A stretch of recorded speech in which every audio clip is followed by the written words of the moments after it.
Thank you for downloading this episode of a History of Central Florida podcast. This is the podcast where we explore Central Florida's history through the artifacts found in local area museums and historical societies. This series is brought to you by Riches, the regional initiative to collect the histories, experiences, and stories of Central Florida, and the Orange County Regional History Center.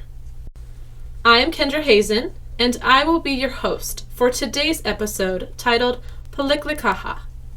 Anti-slavery resistance is a vibrant theme in the history of enslaved people in the United States. Their resistance came in many forms, as collective, violent movements, as individual, purposeful acts of negligence, and even in running away. These runaways established semi-permanent settlements across the state of Florida. Settlements like Piliklikaha. As the topic of this podcast, the archaeological site of Piliklikaha and objects found there help us to unearth the stories of this unique cultural enclave and the imprint they made on life in Florida. Dr. Brent Weisman, professor of anthropology at the University of South Florida, explains when and how these communities of runaways arrived in Florida. The runaway slaves that become known to historians as the Black Seminoles first came into Florida after the American Revolution. After the 1770s, we begin to see runaway slaves making their way into Spanish Florida. And these slaves from the southern plantations were escaping them basically across an international boundary, clearly seeking their freedom or a life of freedom away from plantation slavery. And as they made their way into the interior of Florida, they became acquainted with or knew of already the Seminole Indian villages that were located throughout the Central Peninsula, and sought out those Seminole Indians and their villages as points of refuge or places where they could be harbored and kept safe from slave catchers who were coming down into Spanish Florida looking for what the southern plantation owners viewed as their lost property. As these groups of runaways moved across Florida, it did not take long for them to become integrated with the swamplands and Seminole communities they found. Dr. Weisman describes the historian's struggle to settle on a term to appropriately identify this group of runaways and the complicated relationship that they developed with the Seminoles.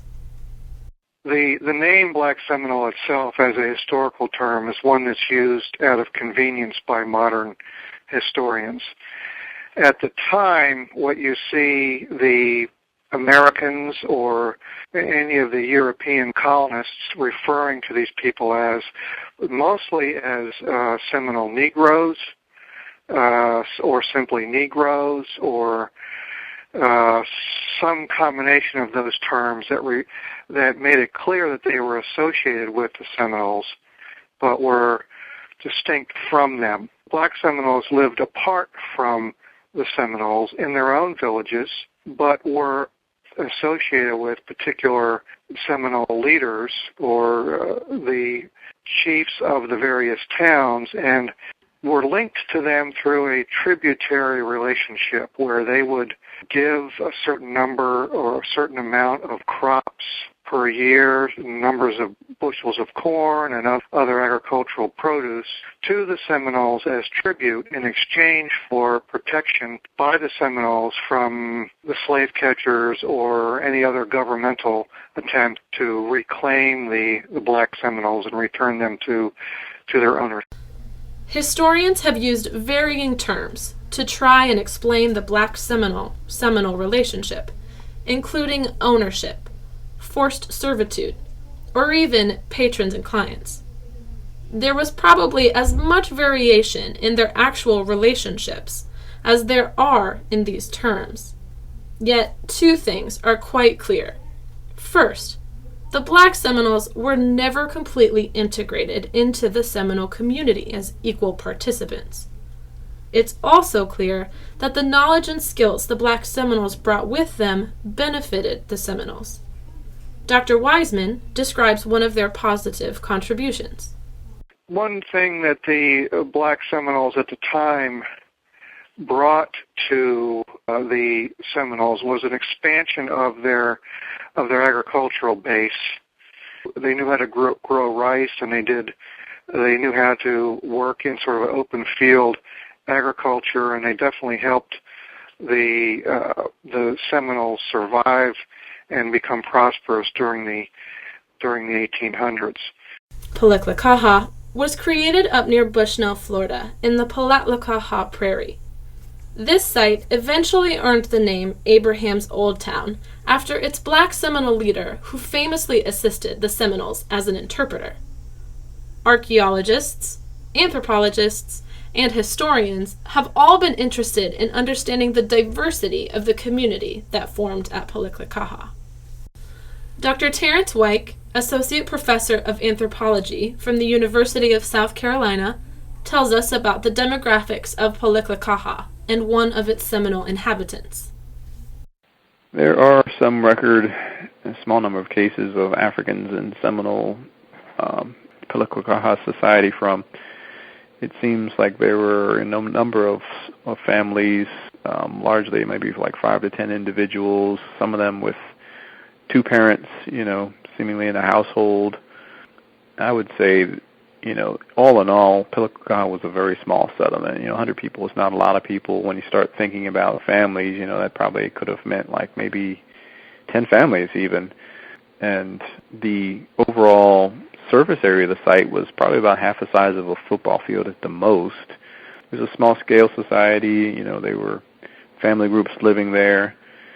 And there was this individual who's well-known clearly in Florida history, Micanopy, who had at least 1 or 2 wives who resided at Piliklikaha. So that was also something important because of his stature, but also the fact that people were intermarrying to a certain extent in the tribe and with the African Seminoles. Many of these Black Seminole towns didn't usually survive past 2 years, whereas Piliklikaha was probably inhabited for a few decades. U.S. military maps of the 1820s and 30s provided early researchers with the approximate location of Piliklikaha. Dr. Weik tells us about some of these sources and what they suggest life might have been like at Piliklikaha. One U.S. Indian official who traveled through the region, and they described, 100 people living there. They described a very rich resource base in terms of crops, rice and beans and corn and other things, large herds of animals, horses, cattle, and other animals. Clearly, they had the ability to fend for themselves and some self-sufficiency in terms of their food base. They likely were very migratory, in terms of, it was very helpful for people who had escaped, to understand the importance of mobility, and to be prepared to use that as a strategy throughout. They didn't likely build walls. The military reports of General Eustis, who I read his field notes up at the National Archives, he's his forces are the one that destroyed Piliklikaha in 1836. They got there about 2 weeks after people had been gone, though, from what he says. In addition to these primary documents, the artifacts that archaeologists have uncovered at Piliklikaha have also given us insight into the lives and material culture of this group. Even though the actual site is only half the size of a football field, many archaeological items have been uncovered, including pottery pieces. Here, Dr. Weik shares what pottery shards found at Piliklikaha can tell us about this community. There's a form of pottery that we often find at Seminole sites called Withlacoochee brushed. It's pottery that's largely comprised of bowls and pots. And at Piliklikaha, there is this particular style of rim decoration of these pots, these triangular punctates that are not in any other assemblages that I've ever seen. There are other geometric forms on pottery throughout Florida, for these Seminole sites, but none of them seem to have this triangular punctate decoration. And the theme of the motif of the triangle also is found on other sherds at Piliklikaha, including sherds that are very thin, dense, blackened, but they have incised triangles on them as opposed to these kind of more deep punctations on the rims. These incisions are on other parts of the pot. So these are rare aspects. One is a unique motif, but the sherds are similar to other Seminole pottery. The big question is, what does it mean? Why were people doing these decorations? There's various alternative hypotheses we could put out there. One is that maybe it was just a maker's mark. Maybe it was just a potter who decided, this is my mark, and wanted something unique.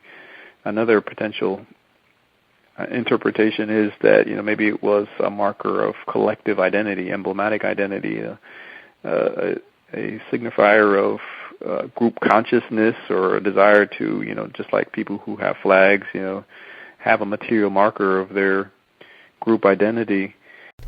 These pottery shards and what they allude to are only one of the examples of material culture left at Piliklikaha.